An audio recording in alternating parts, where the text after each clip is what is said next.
Hello everyone, welcome back to the channel. Today we are going to discuss about cryptocurrency taxes, a topic that can feel a bit of overwhelming for beginners, but fear not, this video will break down the entire essentials in clear and conscious way. Are cryptocurrencies taxable? Of course yes, crypto is taxable. Cryptocurrency is considered as a property by tax authority. Tax authorities crypto को as a property consider करते हैं और अगर आप property बेचते हैं तो आपको गेन होता है, उस पर टैक्स देना होता है। वैसे ही अगर आप क्रिप्टो का ट्रेड करते हैं, कहीं पे करते हैं, किसी से क्रिप्टो लेते हैं, उस केस में टैक्सेबल होता है। First is sale. If you sell your crypto currency for a profit like trading in bitcoin, then you have to pay tax on your gain. Second is use your crypto currency to pay for goods and services.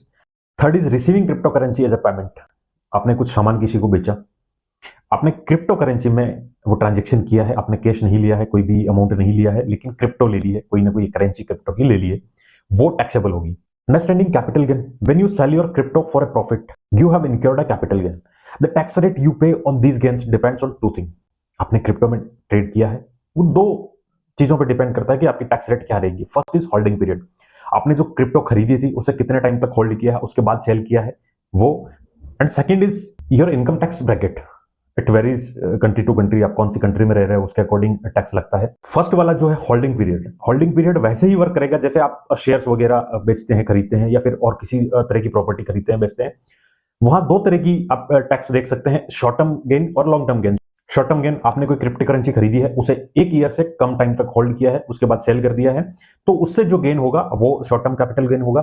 वहीं long term capital gain, आपने कोई भी crypto currency खरीदी, उसे एक साल से ज्यादा तक होल्ड किया, उसके बाद सेल किया, तो उससे जो गेन होगा वो लॉन्ग टर्म गेन की कैटेगरी में आएगा, उसके अकॉर्डिंग टैक्स लगेगा।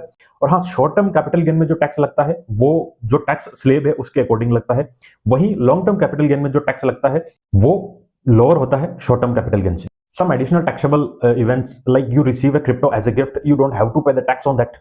If you sell that crypto, you will have to pay tax. आपने कोई क्रिप्टो एज ए गिफ्ट ली, कोई दिक्कत नहीं है, टैक्सेबल नहीं है, लेकिन उस क्रिप्टो को आप बेचते हैं और उससे प्रॉफिट होता है, उससे गेन होता है, तो वहां वो टैक्सेबल होगा। Second is mining crypto.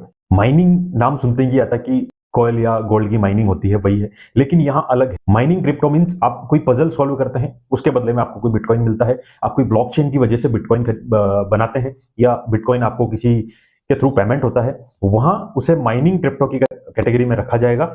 और जनरली आप ऑर्डिनरी इनकम इसे कंसीडर करते हैं और आपकी जो रेगुलर इनकम टैक्स स्लेब है उसके अकॉर्डिंग ये टैक्सेबल है। एक क्वेरी कहीं आई भी थी कि सर अभी कितनी क्रिप्टो करेंसीज है? ऑलमोस्ट 23,000 क्रिप्टो करेंसीज अभी चल रही है। रिसेंटली ये ऊपर नीचे होती रहती है, लेकिन अभी के लिए जो देखा जाए सिनेरियो ये है कि 23,000 क्रिप्टो करेंसीज अभी है। और कोई इन्फॉर्मेशन चाहिए तो कमेंट सेक्शन में डालिए।